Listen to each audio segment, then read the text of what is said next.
If you will, turn with me to Luke chapter 15. And while you're turning to that, oh, here come Bibles. If you don't have a Bible, would you raise your hand, because we want you to have one. We want you to be able to follow along. We really are going to cover a lot of territory.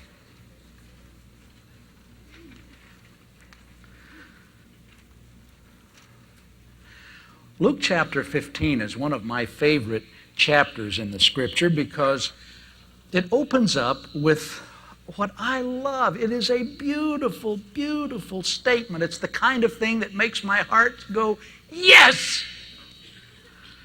It says, then all the tax collectors... Now, wait a minute. Don't...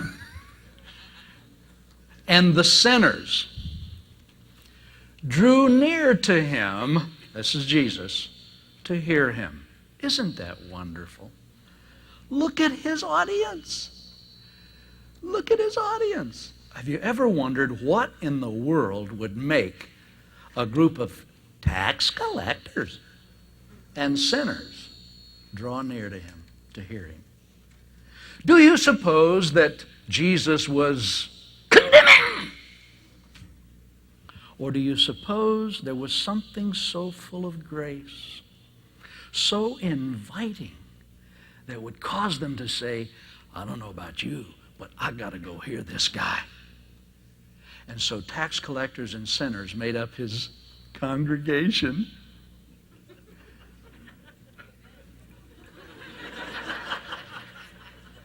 Now, let me say this. If you are here tonight and you don't know the Lord, if you're here and you have never asked Jesus to forgive your sins and come into your life, you know what?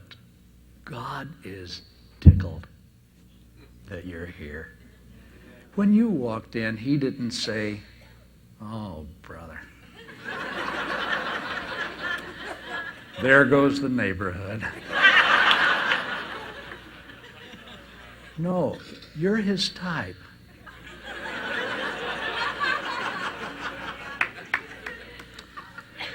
And if you have felt that, well, church isn't your type, well, may I correct you and let you know that Jesus loves you immensely. And if he were here, there'd be something about him you would want to hear him. And I like that. Well, but you might know there will always be those who don't like sinners. So it says, and the Pharisees and the scribes complain, saying, this man receives sinners and eats with them.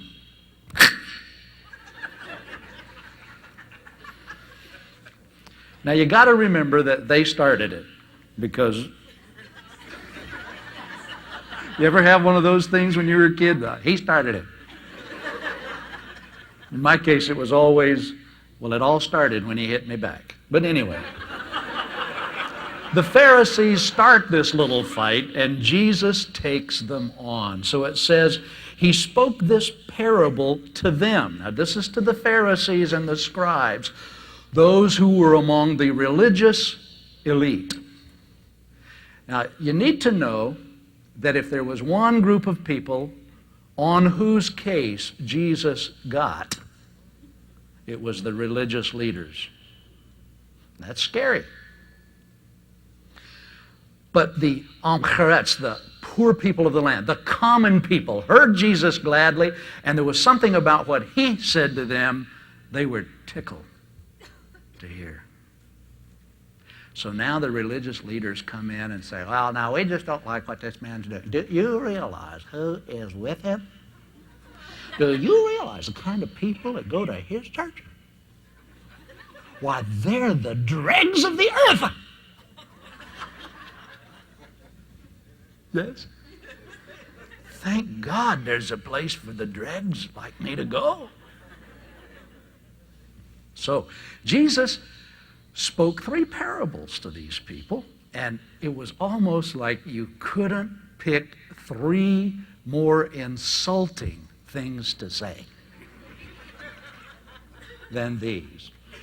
And you know, I'm so grateful for the research that's been done in the past of this through people like Edersheim and the book Poet and Peasant that so enlighten you on things like this. But let's read.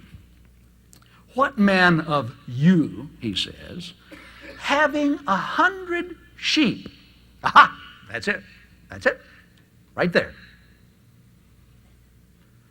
We are romantic about shepherds. We think every Jewish boy grew up dreaming of being a shepherd. Oh no. In Jesus' day, shepherds were bad news. No one wanted to be a shepherd. Shepherds were like your friendly local burglars. When they went through town, things tended to disappear. No one would trust a shepherd. And if you really want to insult a Pharisee, call him a shepherd. Because they believed, the Pharisees believed, that shepherds could not get forgiveness, that their unrighteousness was such they couldn't even be forgiven. So one of the jobs that a Pharisee would never be caught having is shepherd. So Jesus insulted them right off the bat here. Which one of you having 100 sheep? I can hear, did you what do you the shepherd? If he loses one of them, aha! Not only is he calling us shepherds, but he's calling us incompetent. Losing them. Does not leave the 99 in the wilderness and go after the one which is lost until he finds it. Now, lest you think he's talking about a shepherd who would abandon 99 sheep, you have to understand that shepherds with 99 sheep didn't tend to be by themselves. There tended to be groups of shepherds who would shepherd them kind of together, so that if one had to leave because one was lost, there were other sort of assistant shepherds, shall we say, who would be sure. If someone had to take a couple of days off and go over to Mount somewhere or other, don't worry, there's the care is being taken. And when he has found it, he gets on its case for wandering off and saying, "You dirty sheep, you..." It doesn't say that in your Bible, does it? See, that's what we would want to do, isn't it? You know better than to be wandering out like this. I've been telling you time after time, don't wander over here and look at this, man. You've made me have to leave the whole 99 just to come over here and be with you and hunt you the very idea. What kind of sheep are you, anyway? Now, to be honest with you, I'm making fun of that, but the fact of the matter is I've heard that from the voice of shepherds. No. What's the matter with you? What kind of sheep are you anyway? Where are they? I mean, you've wandered off and I'm having to go hunt you. But look at what Jesus is saying. Hey, listen, you got 99, but one matters. In the kingdom of God, if you feel lost tonight, I want you to know you matter.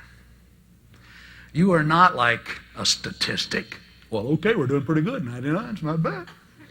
No, no, no, no. The value of you is so great that Jesus would choose to indicate that the shepherd loves so much that he'll come after you. Why? Because you're lost and you're valiant. It's as simple as that. And he finds it, and he doesn't beat it, and he doesn't say, "I want to teach you a lesson." No, he knows. You see, sheep, when they're lost, really get all, frustrated and so forth, don't know quite what to do. Sometimes they will sit down and not move, respond to absolutely no commands. They don't know what to do. And so what's the shepherd going to do? Well, drag him? No. He picks it up and puts it on his shoulders, rejoicing. This is wonderful. It's not, I am rejoicing. I have found my sheep. No, it's so wonderful. When he comes home, he calls together his friends and neighbors, saying to him, rejoice with me, for I have found my sheep which was lost. I say to you, and look, if you're here tonight and you're lost, you have the opportunity to start a party like you've never seen before. There will be more joy in heaven over one sinner who repents than over 99 just persons who need no repentance. Just think of it. Maybe you're new and you're in awe of how many people are here. Well, now God's not impressed by that. Oh, I mean, he's glad you're here. But you know what? If you're here and you don't know the Lord, and you're thinking, maybe I should, they're already getting the hats in heaven. And God's getting ready. Well, back to the stories for the Pharisees. As if calling them shepherd wasn't bad enough, Jesus goes on and says, or what woman? Now, in this day and age of equality, in this day and age of feminism, to say to someone, you're a woman, isn't an insult at all. In fact, it would be a compliment in many cases. Hey, some of my best friends are women. But you see, Jesus was the great liberator. Believe me, he was. And back in that day, to be the wife of a Pharisee was not exactly the highest position on earth. Indeed, they didn't let women study, go to school, because what can they learn, they thought. They would not let women testify in court, because who can believe them? That's what they thought. They did not get to participate in the things of church, the synagogue. And a Pharisee, ladies, hear this, you will understand what Jesus has done for us. A Pharisee would pray every morning. And put yourself now in the shoes of a Pharisee's wife, and you're listening to this prayer. I thank you, God, that I was not born a slave, a dog, or a woman. How'd you like to hear that every morning?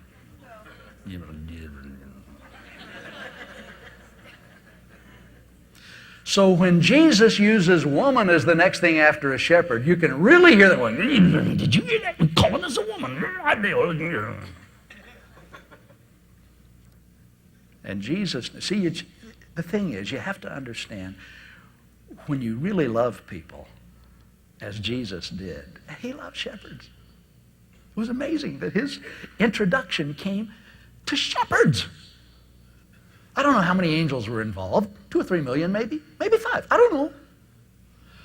But it was the big event of history to shepherds. Shepherds! Why not in the marketplace, where you get more coverage per singing angel? Why not to the government? That way we can follow the proper chain of command. But shepherds! Oh, I love it. And a woman? So the Pharisees, by this point, are incensed. But you see, Jesus is teaching something about mercy here. When you leave 90 and 9 and go after one, folks, that's known as mercy. And now he says, which woman among you, having 10 silver coins, if she loses 1 coin, does not light a lamp, sweep the house? In other words, she lost this in the house. That's further insult. Incompetence. And search carefully until she finds it. Now, one of the reasons that this becomes important is because one lost coin in an entire village literally would affect the economy of the village. So what she was doing was something the village would be quite concerned about. And she sweeps until she finds it. Do you ever think, why do they keep asking people to come to the Lord? Sweep, sweep, sweep. There may be a lost coin. Sweep, sweep, sweep. But this is in church. Uh-huh. Sweep, sweep, sweep. Wherever the loss is, we sweep till we find. And when she has found it, she calls her friends and neighbors together, saying, "Rejoice with me, for I have found the piece which I lost." Likewise, I say to you, there is joy in the presence of the angels of God over one, just one sinner who repents. If you're here, don't hold up the party. But now Jesus goes on with the most interesting story, which all of you know probably by heart. Then he said, a certain man had 2 sons. Now, this is known as the story of the prodigal son. Actually, folks, this is the story of 2 prodigal sons. And the younger of them said to his father, "Father, give me the portion of goods that falls to me." Here's what you need to know about this. This was unheard of. One never did this. What this young man was saying to his father was, "I wish you were dead." That very thing was sufficient for him to be stoned immediately.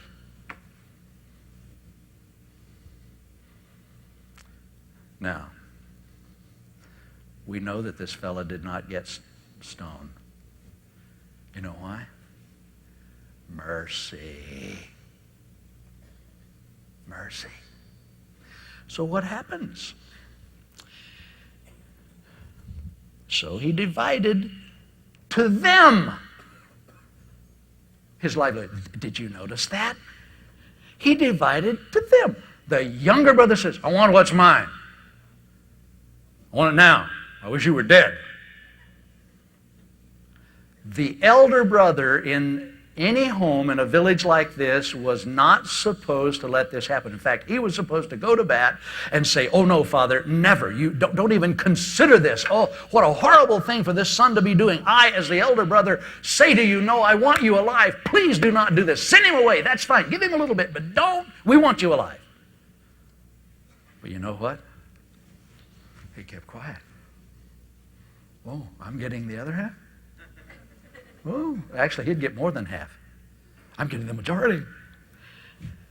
Go ahead, get it." You know what he was saying? He too was saying, "I wish you were dead." But what happened?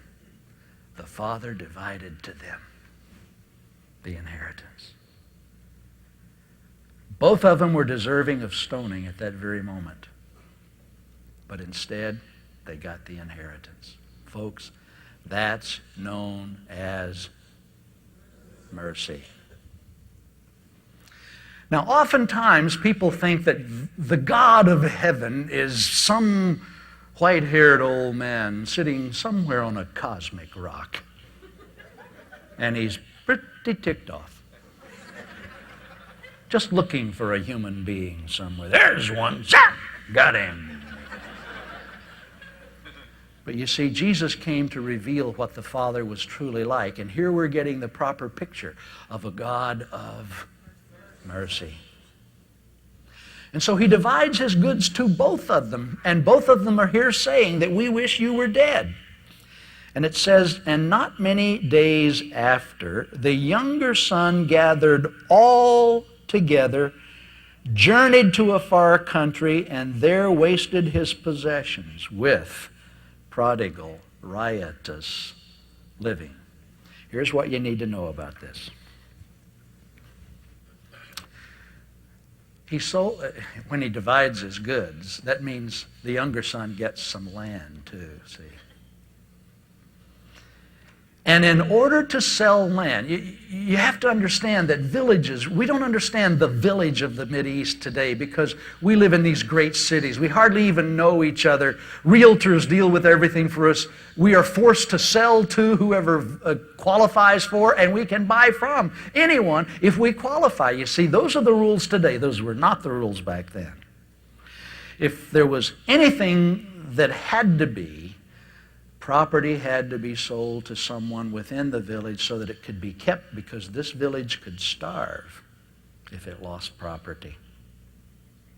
They depended totally upon the property that they had. Now property is given to this son. For him to sell it would take many, many days. In fact, he may never be able to sell it. The village may say, no, you've got to keep it here. We don't want it even sold. We're not sure that we like the way this happened, and we respect and honor your father, and we wouldn't even think of buying it. You're going to have to stay there and work it.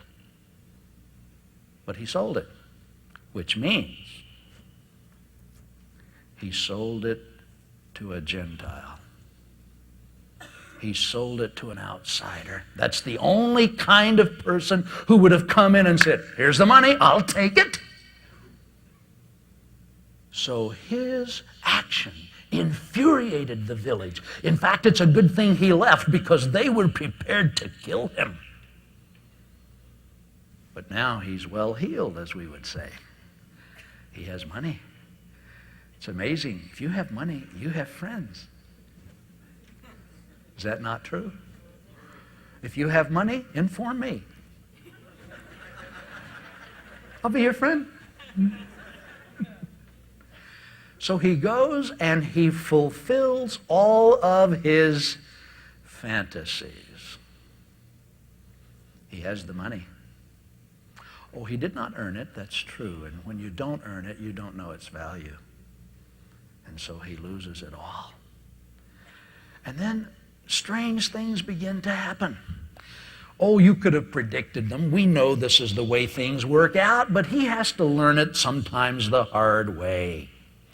When he had spent all, there arose a severe famine in that land, and he began to be in want. Oh. We also are discovering something here. Listen to this. He went and joined himself to a citizen of that country. Different country. He had gone to Gentile country. He had sold the livelihood of that village to sinners. And now he goes to the country of sinners. It's saying, not only do I want you dead, but I shake my fist in the face of you and my village. I reject everything that is my heritage. You ever done that?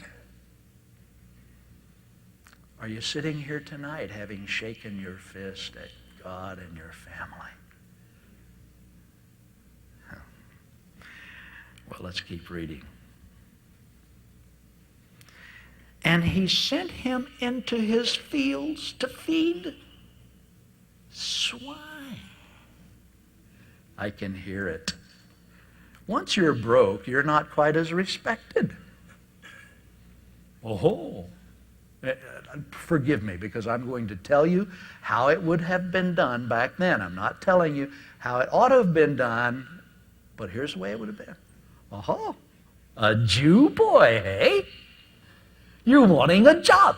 Oh, I have the job just for you. Pigs. They knew. They knew. Go feed my pigs. Ha, ha. But man, when you need a job, you have to have a job. So he goes. And he would gladly have filled his stomach with the pods that the swine ate. And no one gave him anything. Whatever it is you think about church, church is a whole lot more generous than anybody else I know. Whatever it is you think about, even, let's generalize it, religious circles, there's more generosity that flows from there than anywhere else I know. And the place to go if you want to find people who are in the habit of giving, and we're not taking up another offering here, don't worry, is to church, to the believers. I travel a lot. I'm in many countries. And one thing I have discovered, and I think this is a secret of the greatness of America that others, I've never heard them say, but I think it's a secret. We're a generous people. If you want to be blessed, get in a war with us and lose it. And we don't go in and make you suffer. We go in and say, we want to restore you and make you our friend. The charities that exist and the way they are supported are more so in this country than anywhere else in the world. We, somehow or other, we're a generous people. And God, I believe, blesses generous people. I see that in Scripture. So here he is in the place where he had always fantasized that he could be, but now that he who himself had obviously been generous before is in want, he discovers no one will give him anything. Now, he had come from a place where if anything existed, it was mercy. To a place that's on the take. Hey, you have it, you give me. You don't have it, tough. You're not getting it from me. But if you have it, I want it. And when they had all that he had, now he's hungry. And no one would give him anything. But when he came to himself, you know what that means in the Greek? It means when he came to himself. Just wanted you to know that. It's like he was not the person that God designed him to be until suddenly he realizes. He comes to himself. It's like he gets street smart almost.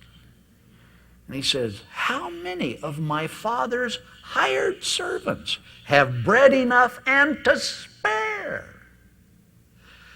And I perish with hunger.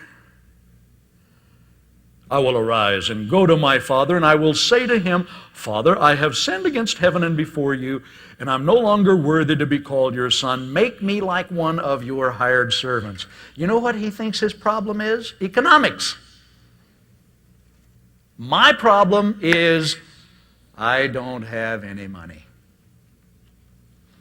Now, sometimes people think that that's the problem. Sometimes people think that if I could just get a good job, that would take care of everything. But how much money is enough? Have you ever figured that out? It's always a little bit more, isn't it? How big a house is big enough? Slightly bigger. 10 more bedrooms, maybe. We're never quite satisfied. He, though he had come to himself, hasn't quite gotten enough wisdom yet. He still thinks, my sin is being poor. So he says, well, I know where money is. Man, the servants in my father's house, they are paid so well that even they have spare bread hanging around. So I'll go back, I'll ask my dad if he'll just hire me. And he arose and came to his father. But when he was still a great way off, his father saw him and had compassion and ran and fell on his neck and kissed him. Here's what you need to know. The father did not chase him. I'm a father and a grandfather. I've learned some things about being a father. I really wanted my children to lean more upon my wisdom than they have. I wanted to say to them, I love you and have a wonderful plan for your life.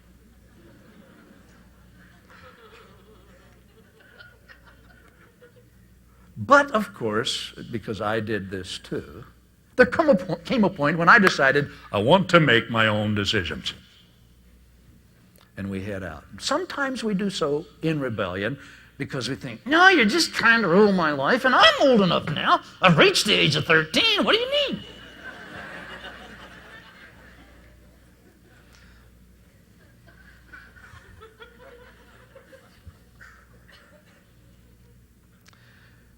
And wisdom sometimes means that we let them go and do not come and try to manipulate them or force them, but to be willing to say, God, I trust them into your hands, but I will watch.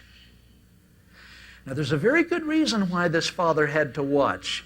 Because he knew that if his son returned, it was extremely important that he, the father, see his son first. Because if the village saw him first, his son was dead. It's true. They were furious. This son has cost us part of our livelihood. We're a much poorer village because of the sale of this property to Gentiles. They were the only ones who would have bought it that quickly, you see. And so if they saw him coming first, he'd be dead before he even got home. So the father had to be watching carefully for his own protection. I want you to know that if you're here tonight and you're away from God, he isn't surprised that you're here. He's been watching you at a great distance and protecting you and providing so that you can get here, back home. That's the one who is filled with mercy. So what does he do? He sees him afar off and he runs. Now, you need to know this. This was a man of importance and dignity. He was a man who could divide his livelihood up and still have a livelihood. He was the sort of man who was very important, a man of considerable dignity.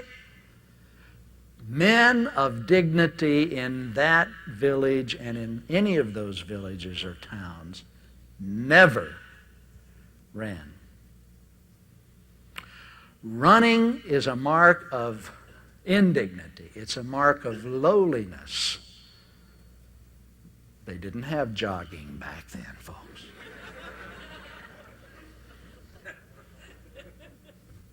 A man of dignity would move with a certain dignified slowness. If running needed to be done, it would be done by a servant, because that was beneath a man of dignity. I was in Bulgaria, and I watched that very concept still exist.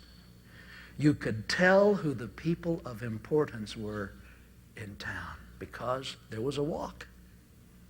There was a walk of dignity.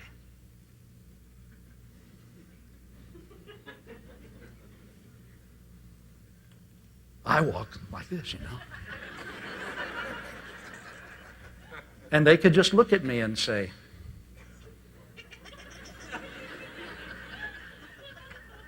scum of the earth.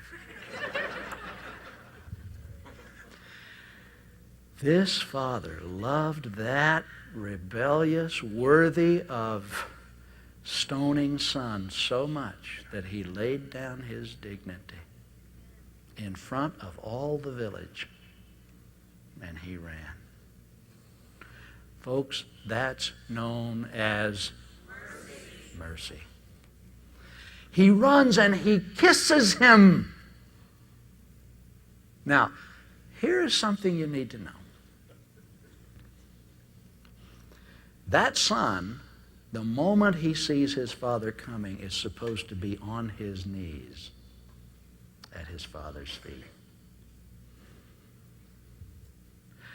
But the father was faster than the son's mind. And before that son could go into what he should have, a position of humility, the father falls on his neck and kisses him, which elevates him to a position of equality. Now you must also see this in light of what Judas was doing to Jesus. And Jesus let him. But you see, Judas did a kiss in hostility, but this father was doing a kiss in elevation. Folks, that's known as mercy. He fell on his neck and kissed him. And then the son said to him, Father, I have sinned against heaven and in your sight. I'm no longer worthy to be called your son. And he doesn't go any further. I think maybe he's beginning to get some insight into his situation. It isn't economic anymore. It's just unworthiness. I'm not worthy to be called your son. But the father said to his servants, bring out the best robe and put it on him, and put a ring on his hand and sandals on his feet. At that moment he restores him to full fellowship and economy. All that he had lost is now back. Folks, that's known as mercy. Amazing. Well, there's a party about to go on. And bring the fatted calf here and kill it, and let us eat and be merry, for this my son was dead and is alive again. He was lost and is found, and they began to be merry. You need to know this. The fact that he killed a calf meant this was going to be a whole village party. Not a block party, a town party. Had he said, when his son came home, what do I smell? Where have you been? Well, I'm glad you're back. But this is just a little embarrassing. I've gone through things. People have talked about me because of you, and they've wondered, what kind of dad am I that his sons want him dead? And I'm just a little bit embarrassed, so we're going to keep this a secret. Kill the fatted chicken.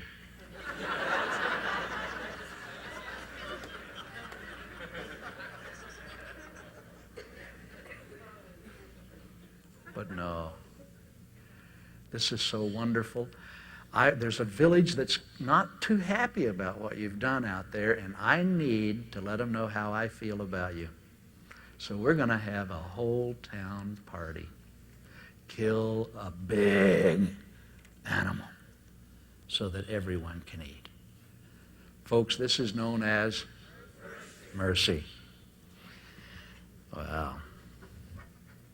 Now his older son. Here we go. The other prodigal was in the field.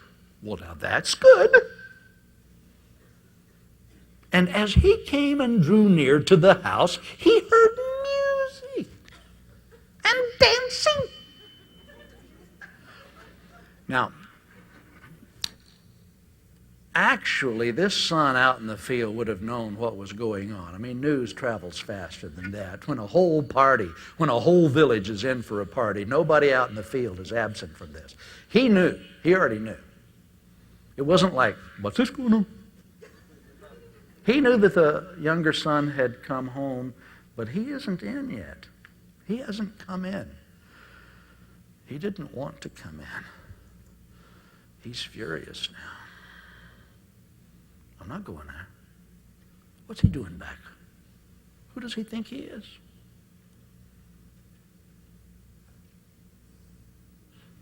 So he called one of the servants and asked him what these things meant. Hey, tell me what's going on over here. Like he didn't know. And he said to him, your brother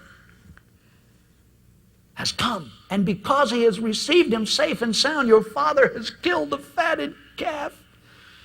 But he was angry and would not go in. Here's what you need to know about this. In this family and in these villages, the elder brother had certain traditional roles to play. And his presence at a party was very important. This kind of whole city gathering demanded that he be there because it was his role to greet people as they came in and to announce them, even as we do today, to make sure that they were honored. It was his job to be the life of the party. But instead, he didn't even show up for the party. And when he comes and gets the official word, he was angry and refused to go in. The very fact that he would not fulfill this expected, traditional, very important role was enough to have him stoned. But he wasn't stoned. Folks, that's known as mercy. So what happens? Therefore, his father came out and pleaded with him. Folks, this is never done.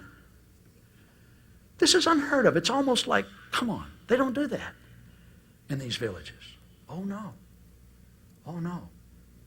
If anyone came out, it would be to get this guy all right, but not to plead with him. Especially the father. You see, for this father to leave this party, to leave the seat of host, and go out to plead with a recalcitrant son who was supposed to be the life of the party, to come in, was absolutely unthinkable. Unheard of. But the father went out and pleaded with them. Folks, that's known as mercy. But look what happens. Look what happens. So he, this is the elder brother, answered him and said to the father, "Look, you." Now that's what he's saying when he says, "Lo." See, that's not the way he's supposed to address his father. There were certain forms of address that one would use with one's father, and this isn't it. This was as impudent. It was like, "Come here, kid. You're not going to talk to me like that." Have you ever had to say that to your children? Don't answer that. This is not a test. What this son says to him is not what he would ever be permitted to say. He's saying, "Look, you." I mean, don't say that to me. He says, "Lo, look you, these many years I have been serving you." That was a lie. You know who this elder brother had been serving, lo, these many years? Himself. I've been serving you. I never transgressed your commandment at any time. That was a lie. I mean, which of us here can say, "God, I've been serving you, lo, these many years, and never, at any time,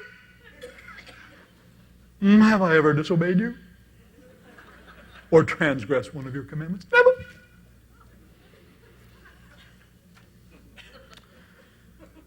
But you know, when you're angry and self-centered, it doesn't matter what you say, does it? You're going to say a lot of things that maybe you wish you hadn't.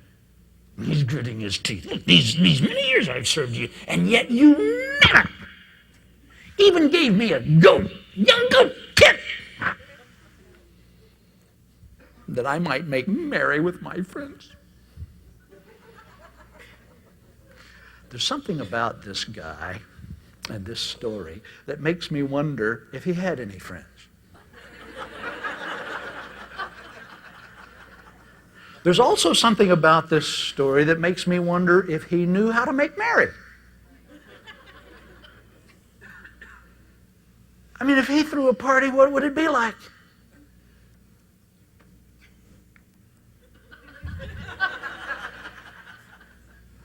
Think about that. A kid would have probably been more than the crowd of his party would have needed. I mean, this is a whole town party. I've never even had a goat. What a wonderful choice of words. Goat.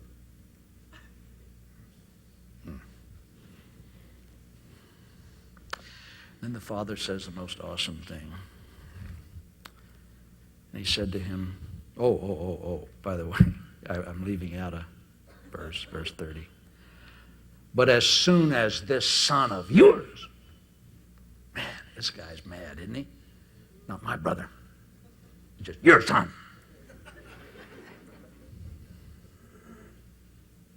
Who has devoured your livelihood with harlots, prostitutes.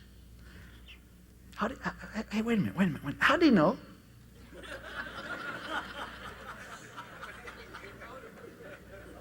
Did the younger brother write him every day? Ooh, guess where I was?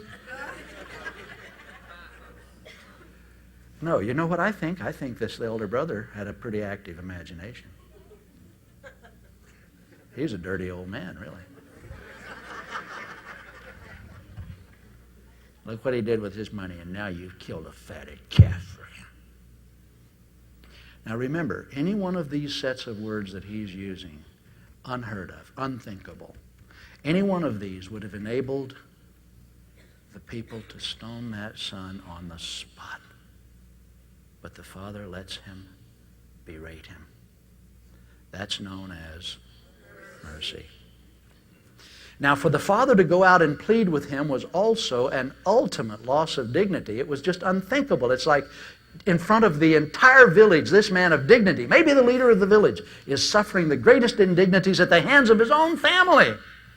But he's letting it happen because he loves them. That's known as mercy. And he said to him, now you know what I would say had I been this father? Your history. Your vapor.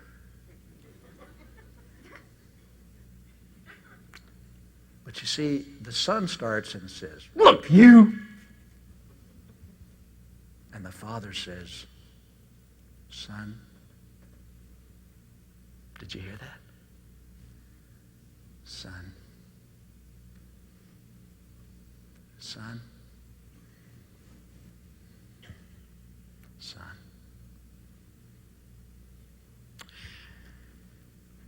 You are always with me. And all that I have is yours. In other words, this guy could have had as big a party as he wanted. He could have killed as many fatted calf as he wanted. He could have had as big a village party as he wanted. But you see, he's not interested in the village. He's not interested in making other people happy. He's only interested in himself. And yet he still calls him son. Wow. It was right. Oh, the Father's into what's right. That we should make merry and be glad, for your brother was dead and is alive again, was lost and is found. This is known as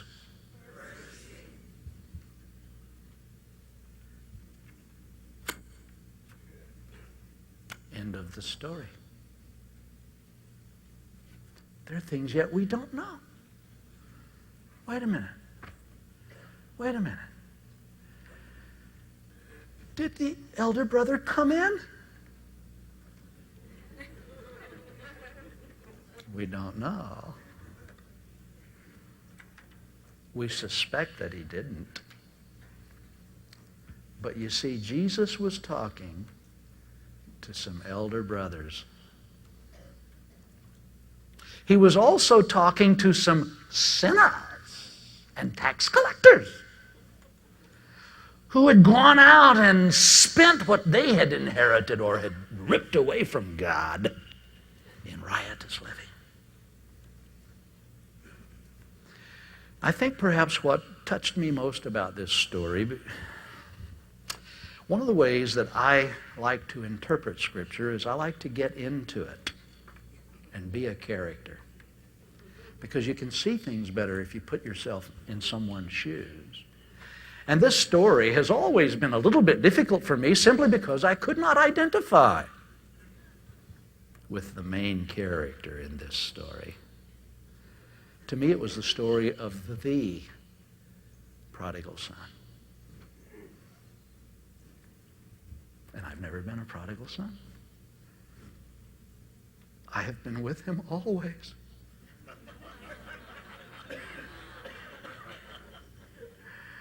And then the Lord said, Gayle, you're in the story. Really? Well, I'm not the father because I don't have any land. Who might I be? Well, Gayle, you're pretty judgmental, aren't you? Yeah. You kind of think you're special because you kind of grew up Christian, don't you? Yeah.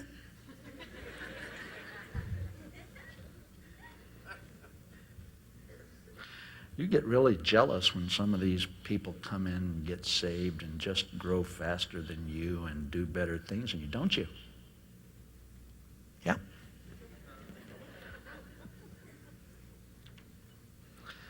And I realized that I needed to repent. That repentance wasn't just for the prodigal, but it was for me, the elder. And it could be here tonight that you see other people more through the lens of how bad they are compared to you. And if so, you're missing the party. You see, this is a party thrown by the Father. When I saw that, God got to me and I decided, I'm joining the party. If God's throwing the party for people who repent, I'm joining the party. And if you're here tonight and you're seeing good us versus bad them, tonight's a night for you to repent and join the party. But if you're here tonight and you really don't know him, it could be that a friend of yours invited you to come, and boy, if they did, you've got a true friend. Maybe they told you, we have a really strange guy coming tonight. They were telling you the truth. But listen, what I have been telling you is the truth.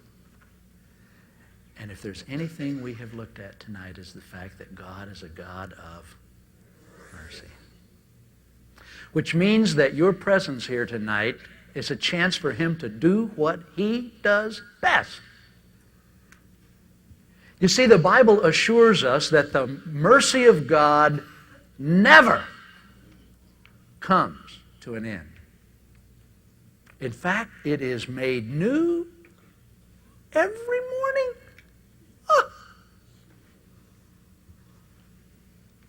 When you woke up this morning, God looked at you and went, ooh. Spent it all in one place, didn't you? Well, here's a fresh batch just for today. Any of you have a dog? Does he ever bark? Does he have to psych himself up to bark? I mean, does he have to think, I'm a dog. Dogs bark. Woof. Of course not. It's his nature. Folks, it is more natural for God to issue mercy than it is for your dog to bark. And God does not, when he sees you come to him for mercy, say, you again? Didn't I see you yesterday? You think this grows on trees?